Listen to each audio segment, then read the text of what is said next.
Lección 15. Tendencia de los diferentes tipos de crisis. No hay una regla que nos permita asegurar que cada crisis se va a resolver de tal o cual manera o que va a durar tanto tiempo. Ya hemos hablado de lo particular de cada hecho. Sin embargo, los estudios de casos y la experiencia nos permite estimar cuál es la tendencia de cada tipo de crisis, intuir cuáles pueden ser más peligrosas que otras y qué puede pasar en ellas, lo que sin dudas estará condicionado por las características de todo orden de cada comunidad. La delincuencia común en Argentina no es la misma que en Brasil, ni de Colombia o los Estados Unidos. Sin embargo, estos estudios les darán una idea de qué es lo que el equipo de administración de crisis deberá ir evaluando a medida que suma experiencia en su haber e inicialmente qué es lo que debe ir mirando cuando haga estudios de casos. En suma, las tendencias que aquí vamos a ver son las características comunes de cada hecho, que nos lleva a decir, siempre basado en las probabilidades, estos hechos pueden resolverse de este modo o de otro. Este es el resultado de aquello que vimos en lecciones anteriores sobre la proferencia, la prospectiva y la comparación. Vamos a la explicación.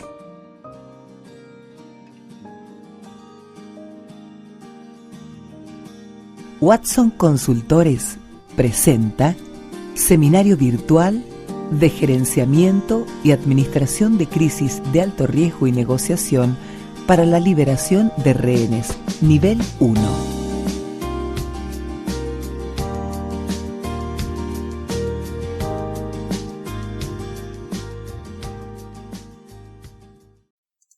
La experiencia nos dice que algunas crisis tienen una tendencia determinada conforme a quién es el causador de la misma. Es decir, llamamos tendencia a la similitud que arrojan determinadas crisis porque tienen cierta predisposición a seguir un curso determinado y que se repiten otros hechos similares. Esto nos permite hacer un pronóstico de cómo se desarrollarán los mismos y nos puede ayudar sobre lo que podemos hacer para resolverlos.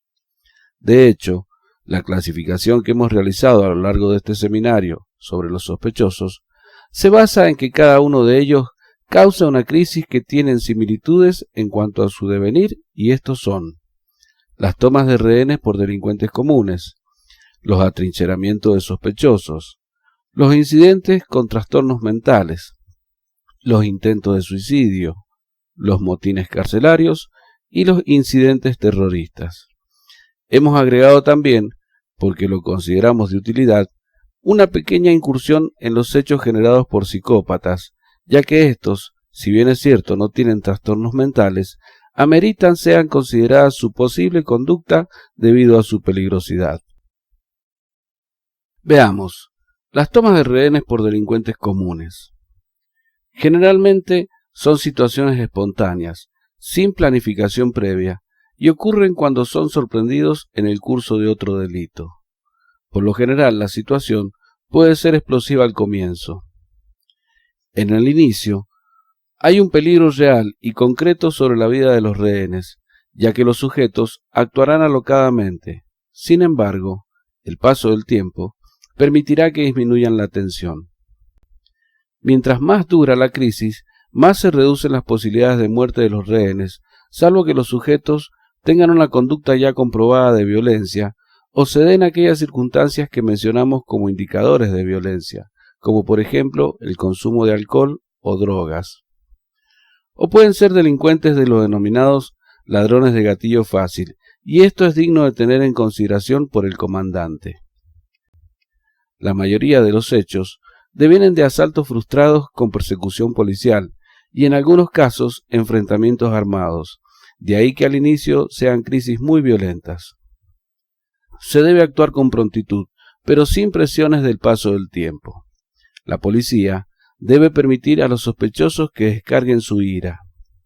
Si ellos gritan, amenazan, insultan, esto debe ser considerado como algo normal, ya que pretenden asustar a la policía en la posición que actualmente se encuentran y se proponen obtener que la policía se aleje y los deje tranquilos bajo amenaza de dañar a los rehenes. Lo que ocurre a veces es que los sospechosos se sienten frustrados por su incapacidad de conseguir lo que ellos quieren. Sufren frustración porque la situación ha sobrepasado los resultados que esperaban. Ellos estaban comprometidos por otros delitos originalmente de menor cuantía y se ha perdido el control de la situación. Los sujetos creen que tienen el control de la misma y que están en una posición en que pueden exigir a la policía lo que les venga en gana y que la policía va a cederles todo lo que ellos quieren tener. Inicialmente, sin asumir una actitud de desesperanza y sumisión, la policía debe permitirles que descarguen su ira. Esto facilitará que se desgasten y que vayan bajando los niveles de tensión.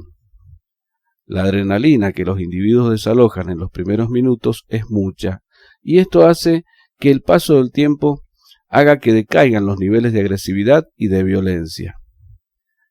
A medida que la policía refuerza su posición frente a la situación, va produciéndose la transferencia del control de la situación.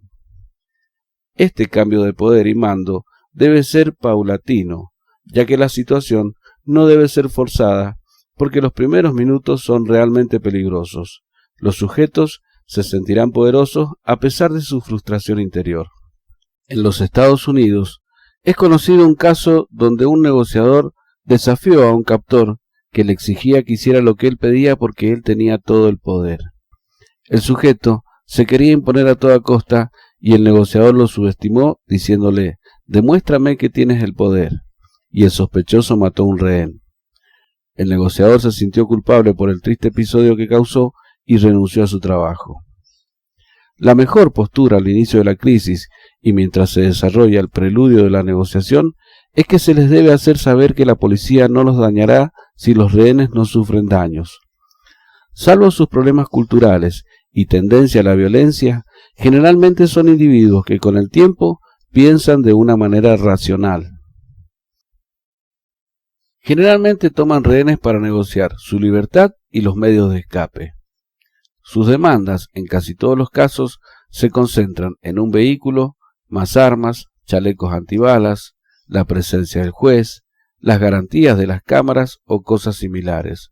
No tienen un plan. Sus ilusiones de escape pasan por subirse a un vehículo y salir por la calle como si nada hubiera pasado.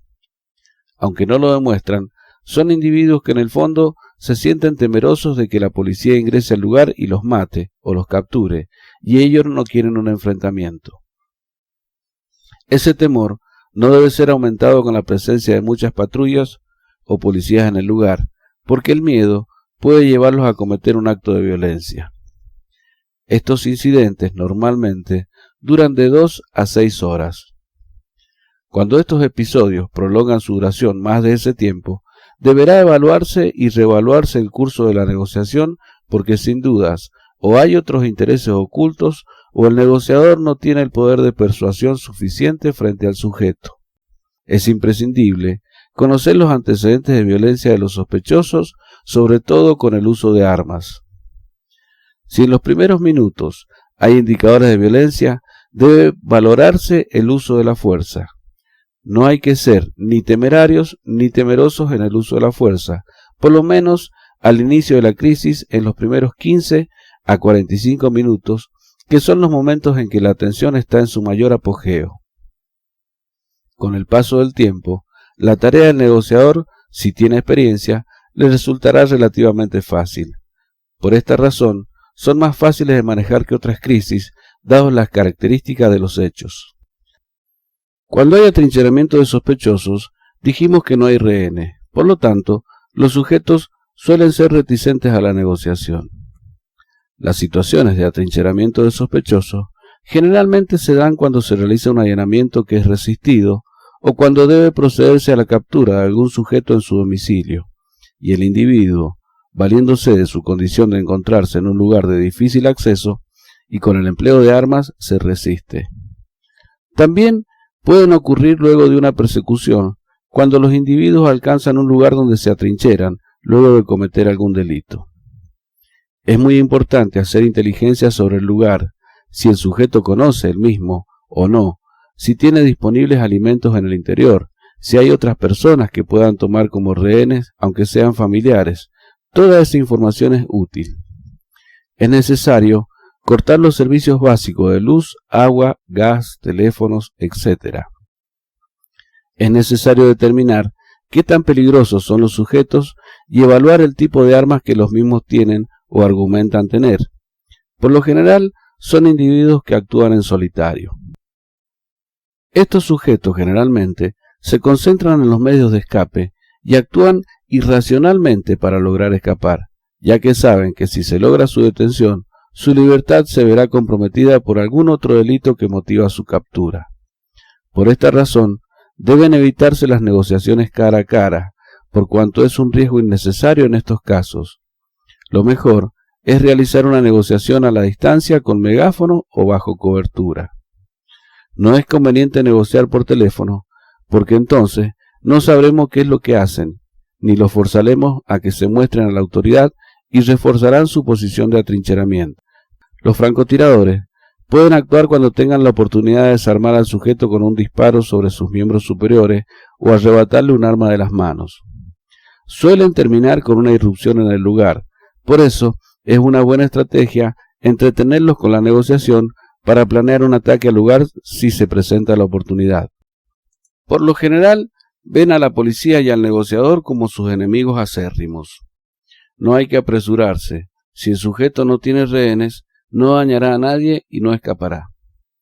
A veces, en estos episodios, la presencia de terceros vinculados al sospechoso puede favorecer la situación, pero es muy difícil controlar lo que ellos hablan.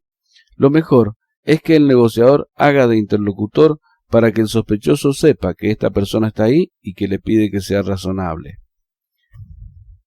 En Arizona se produjo un caso donde el comandante autorizó a un hermano a hablar con el captor bajo la promesa de que él tenía ascendencia sobre su hermano y que lo podía convencer.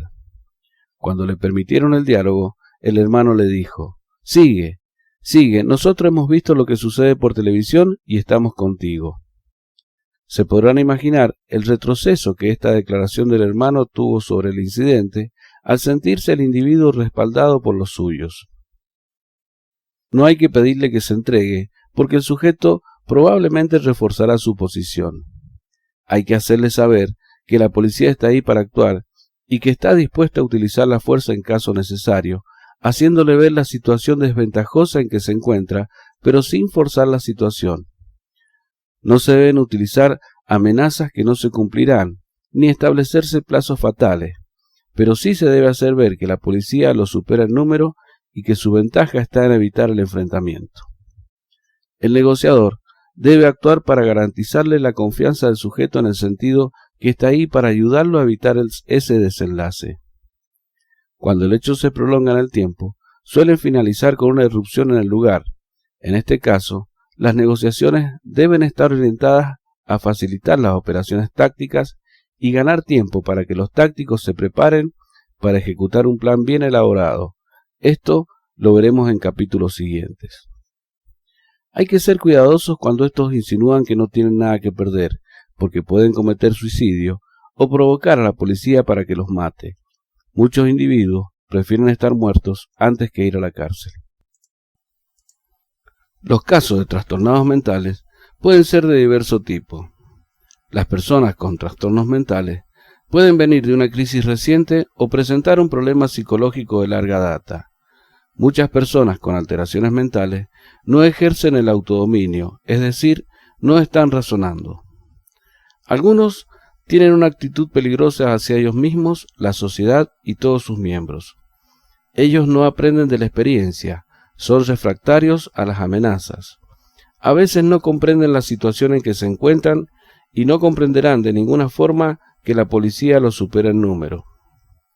Pueden tener una actitud de superhombre pensando que son invencibles y que la policía no podrá dañarlos porque ellos pueden vencer cualquier fuerza. Con respecto a la negociación, suele ser muy difícil tratar de hacerlos pensar en cosas razonables. Lo quieren ahora y no pueden esperar. Si piden un auto, no hay argumento válido para hacerles entender que eso es muy difícil de conseguir. Puesto que no pueden controlar su conducta, si en esta situación hay rehenes, esta es una experiencia frustrante, más bien molesta. Evaluando su proceder, se los puede convencer que les es conveniente más salir de esta situación ahora que pueden y que nadie les ha hecho daño todavía. Los argumentos sobre las violaciones penales no tendrán ningún efecto porque no comprenden de qué se trata eso. Los sujetos no se dan cuenta que están haciendo mal las cosas. Todo el mundo siempre ha estado contra ellos, con mofas, marginándolos, molestándolos. Por lo tanto, la situación no es muy distinta ahora. Todo el mundo sigue contra ellos. No están acostumbrados a tener el poder y su conducta será errática, desorientada y con peticiones vagas. Tienden, generalmente, a simplificar el conflicto. En estos casos, no es un indicador de violencia que cambie su demanda a cada instante. Posiblemente cuando el negociador esté dispuesto a satisfacer una demanda, el sujeto ni siquiera recuerde que había pedido eso. Por esto, tratando con estos individuos, es muy importante tener una actitud comprensiva. A menudo, son personas que no han tenido éxito en la vida. Siempre se han sentido carentes de cariño y comprensión. Para otros, el rehén es una cosa más que un medio de escape. Así como despersonifican al rehén y no lo tienen en consideración, la situación se puede tornar peligrosa si el sujeto no tiene conciencia del valor de la vida o del poder destructivo de las armas. Una buena evaluación psicológica basada en los antecedentes del sujeto es importante. Para ellos, el rehén es su último esfuerzo por demostrar que pueden lograr algo y que son valientes. El rehén se transforma en algo simbólico de su gran oportunidad en la vida. Otros sufren tanta frustración por lo que les pasa en la vida, o como los trata la gente, o se burlan de su condición, que tienden a dirigir su agresión interiormente y cometen suicidio o guardan la esperanza de que la policía los mate. Por eso, hay que ser cuidadosos cuando se muestran desafiantes ante las armas de la policía. Puede que tengan la intención de provocar para que los maten, pero en esas provocaciones pueden cometer actos realmente crueles. En los Estados Unidos se llama suicidio por policía o suicidio a través de la policía.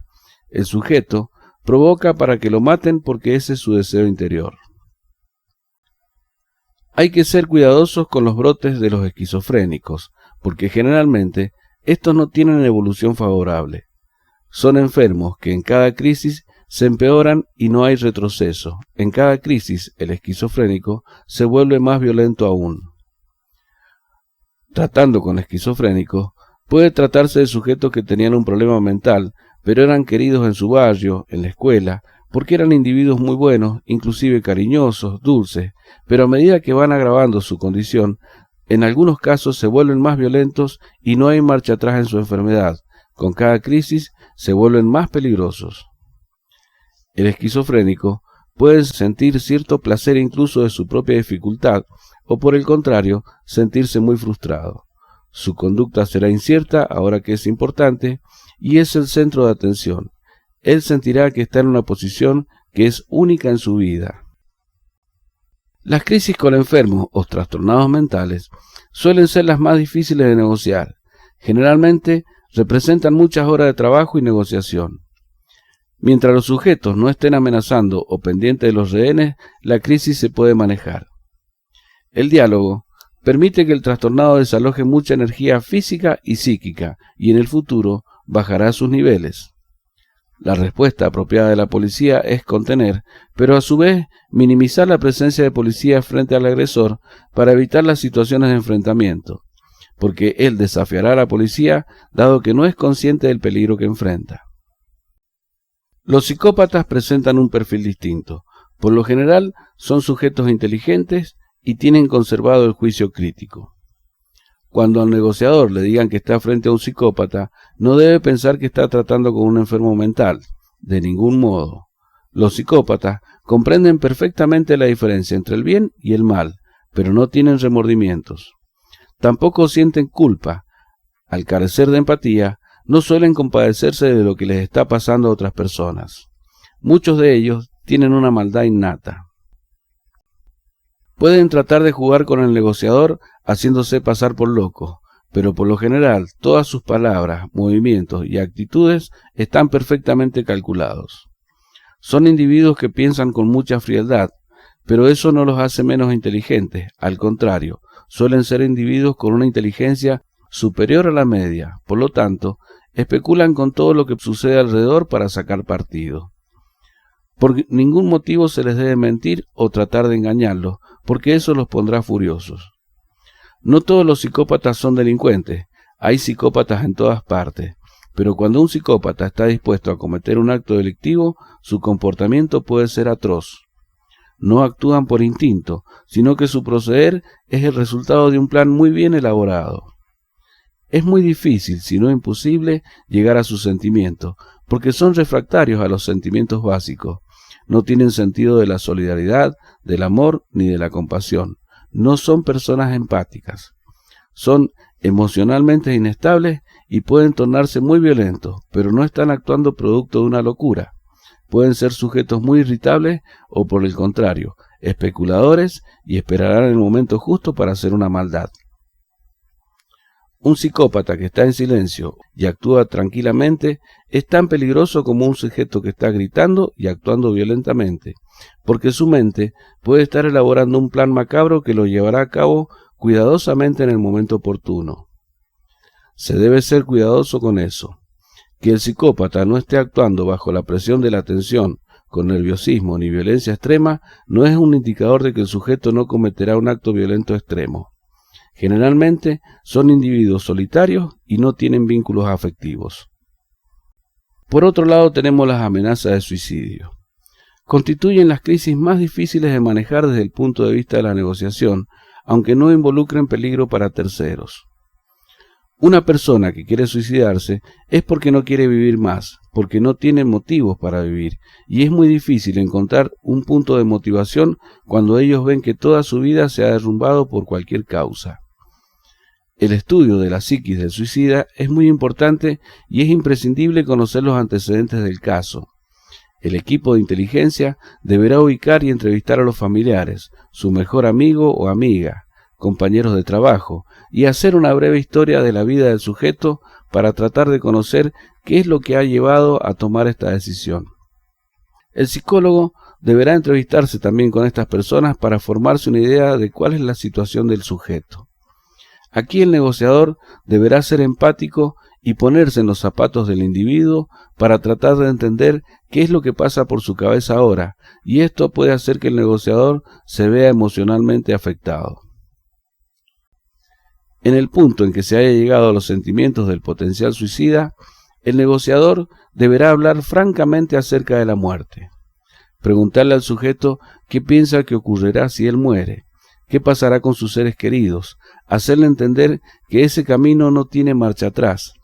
¿Qué piensa él acerca de las personas cuando mueren? ¿Por qué huye de sus problemas? ¿Por qué no los enfrenta? ¿Por qué no intenta otra solución para seguir adelante? Antes de esto, el equipo deberá haber recabado el máximo de información posible. Deberá orquestarle una historia de casos similares que se han resuelto de alguna manera para poderle abrir las puertas a encontrar una solución a sus problemas también. Es necesario actuar con mucha empatía para tratar de comprender por qué la persona se encuentra en un callejón sin salidas.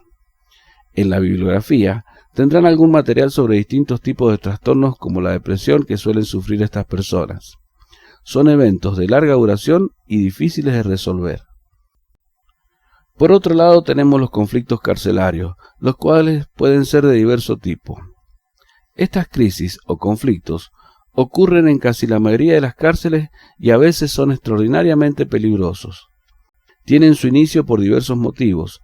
Algunos ocurren con un grado significante de advertencia, con señales de inquietud entre los presos y otros indicadores tradicionales. Por ejemplo, algunos presos de confianza le avisan al personal penitenciario o le dicen que se tome alguna licencia o permiso porque habrá problemas.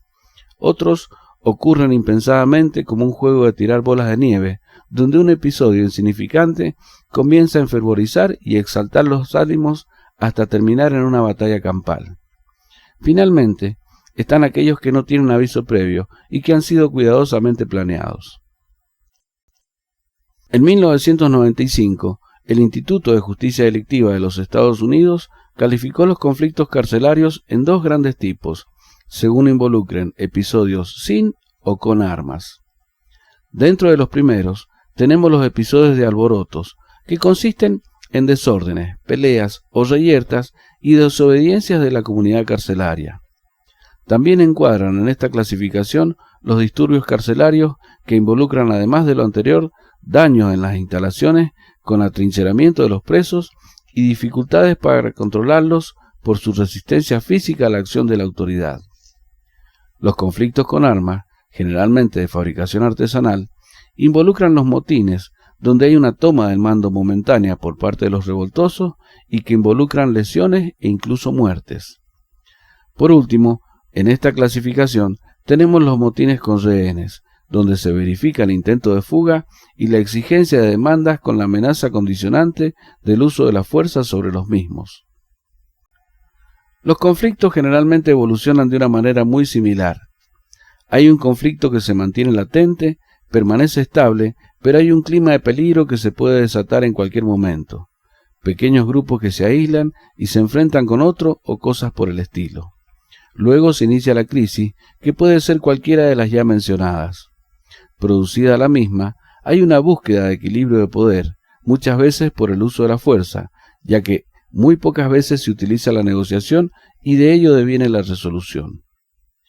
El uso de la fuerza no es en todos los casos la mejor solución. La aplicación de la negociación depende de las condiciones del conflicto, pero aun cuando hay muertes y lesiones graves, este siempre será el mejor camino para encontrar la solución. Son muchos los ejemplos de crisis que han sido mal administradas y terminaron con resultados fatales. El más conocido en Sudamérica, que inclusive dio lugar a una película, es el de la prisión de Carandiru, ocurrida en 1992 en São Paulo, Brasil, con más de 100 de muertos. En la Argentina, hubo un caso muy conocido como los 12 apóstoles en la prisión de Sierra Chica, que incluyó casos de canibalismo entre la comunidad penitenciaria.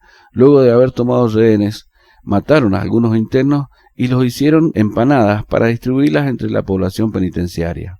No obstante, los ejemplos abundan. Por lo tanto, la primera respuesta apropiada es intentar por todos los medios establecer una negociación y evitar el enfrentamiento con los revoltosos. Para poder administrar adecuadamente estas crisis, es necesario tener planes preestablecidos sobre la responsabilidad de actuación de las fuerzas. Esto evitará los conflictos de mando que pudieran surgir entre las fuerzas penitenciarias y la policía si es que requiere la ayuda de ella. Ya habíamos dicho que los conflictos de mando poco ayudan en la resolución de una crisis de alto riesgo. Una buena política es elaborar un plan por cada unidad penitenciaria. Cada cárcel debe tener su propio plan para aplicar ante cada caso en particular. Esto es así porque cada establecimiento tiene su propia configuración edilicia, distribución de internos por categorías, etc.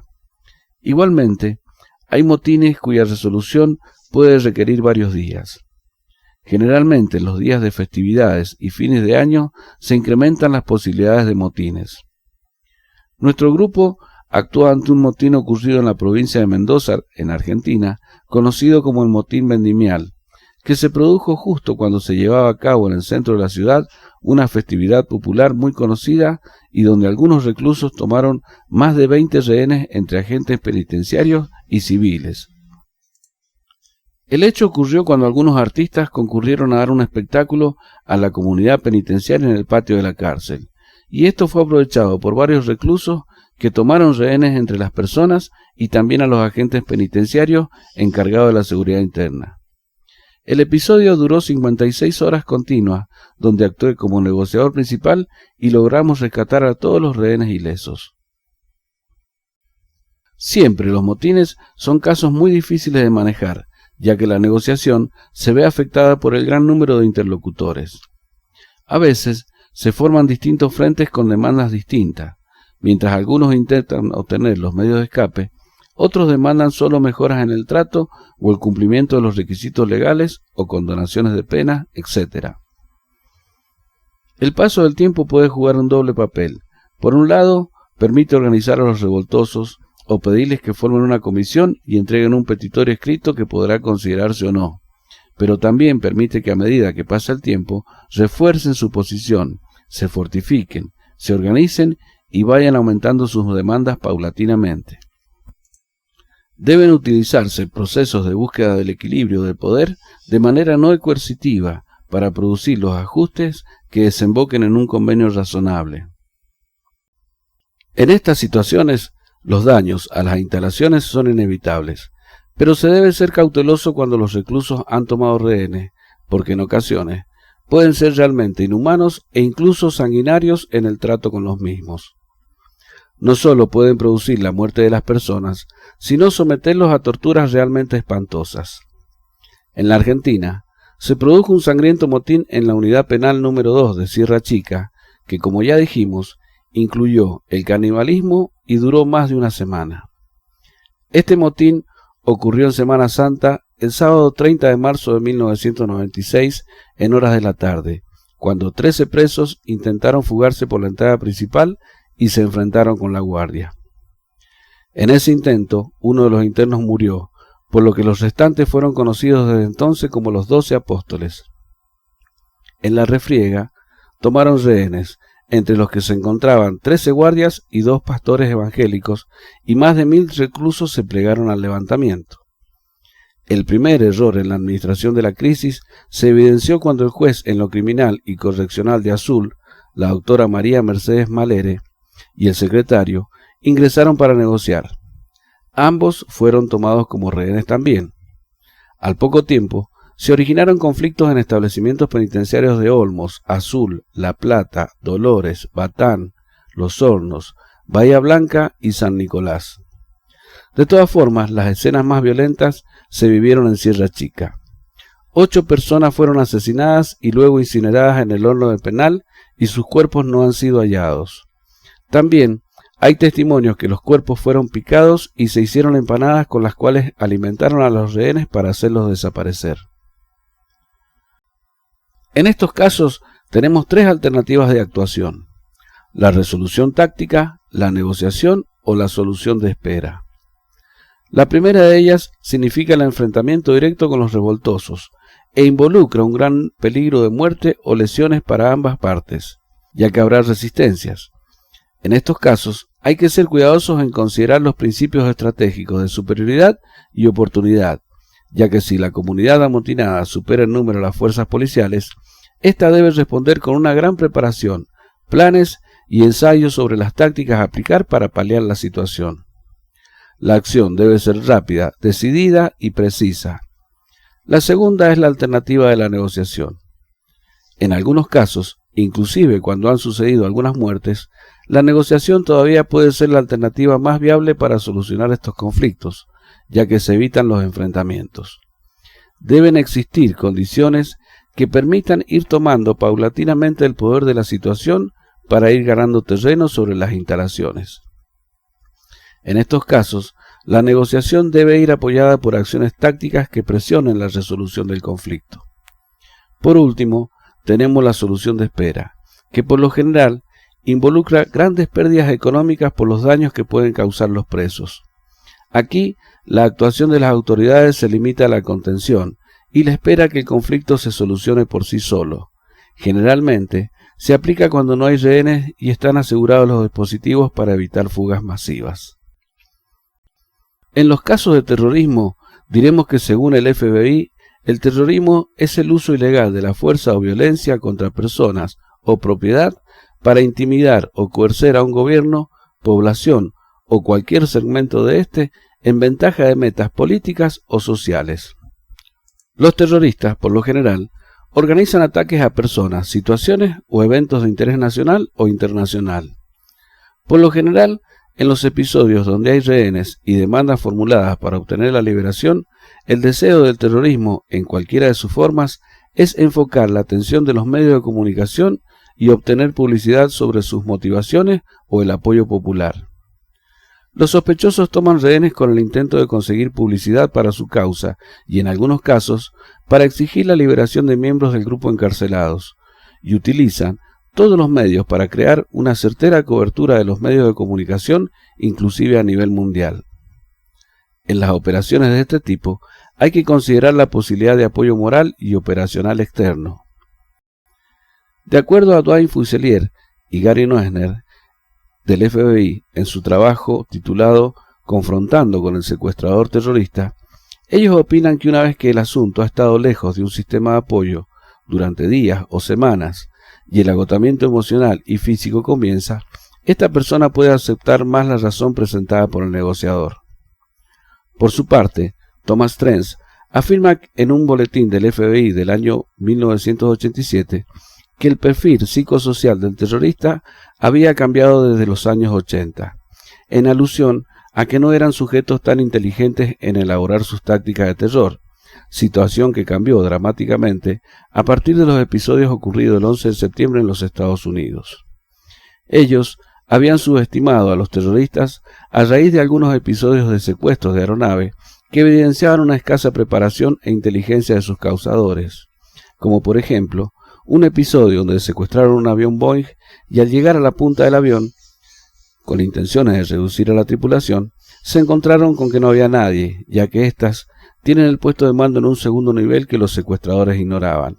O casos, por ejemplo, donde exigían a las naves en vuelo desviarse a lugares donde debían proveer de una cantidad de combustible que era distinto del destino original, por lo tanto, nunca podrían haber llegado. En otros casos, la exigencia hecha a la tripulación de un avión de amarizar pensando que ello era posible. Episodios como estos llevaron a los analistas a considerar que el perfil del terrorista había cambiado.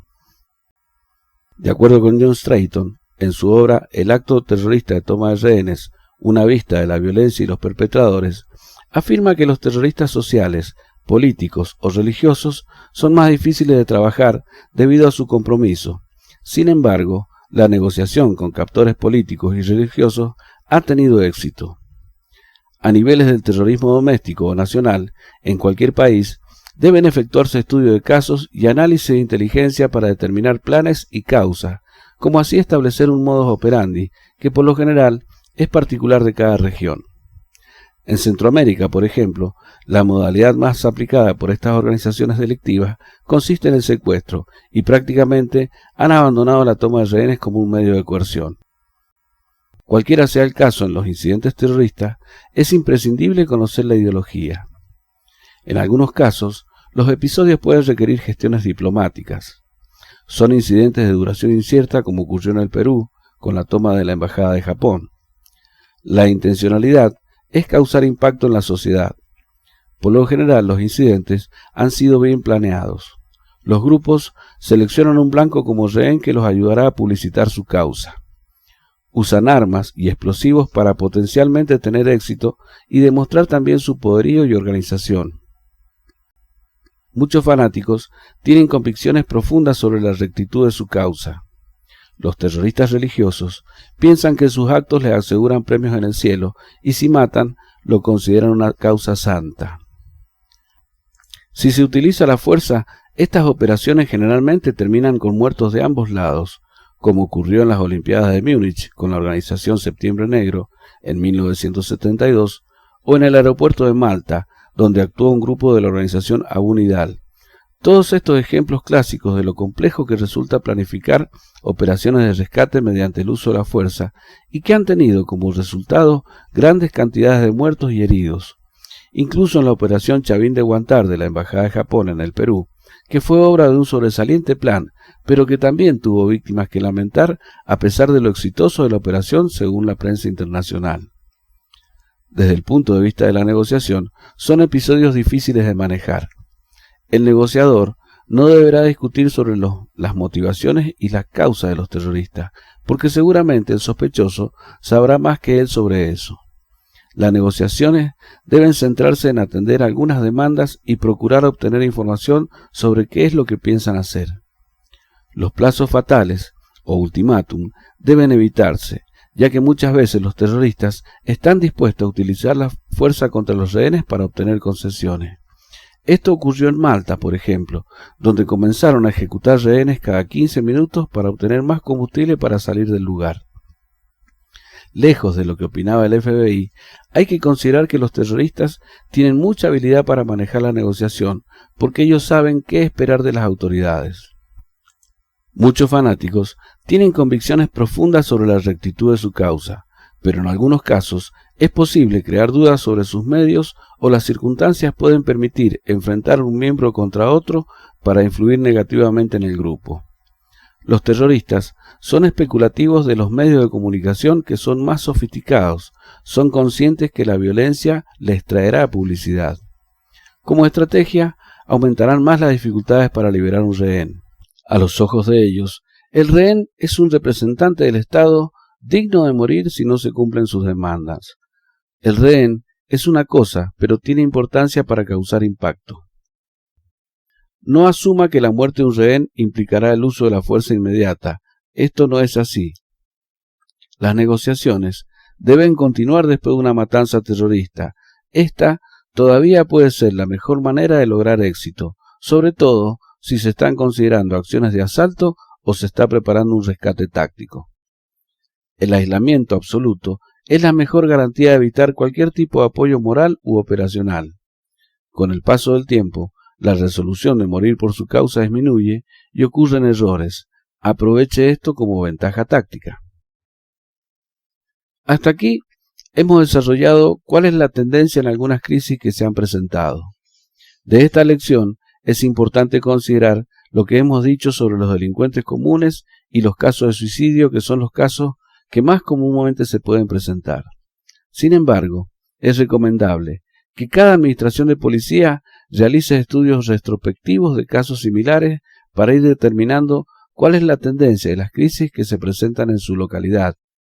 Esto les permitirá elaborar una estrategia de trabajo y anticiparse a los resultados y determinar cuánto puede durar y cómo resolverlas. Sin dudas, habrá muchos más casos de similares características donde la negociación puede tener aplicación práctica.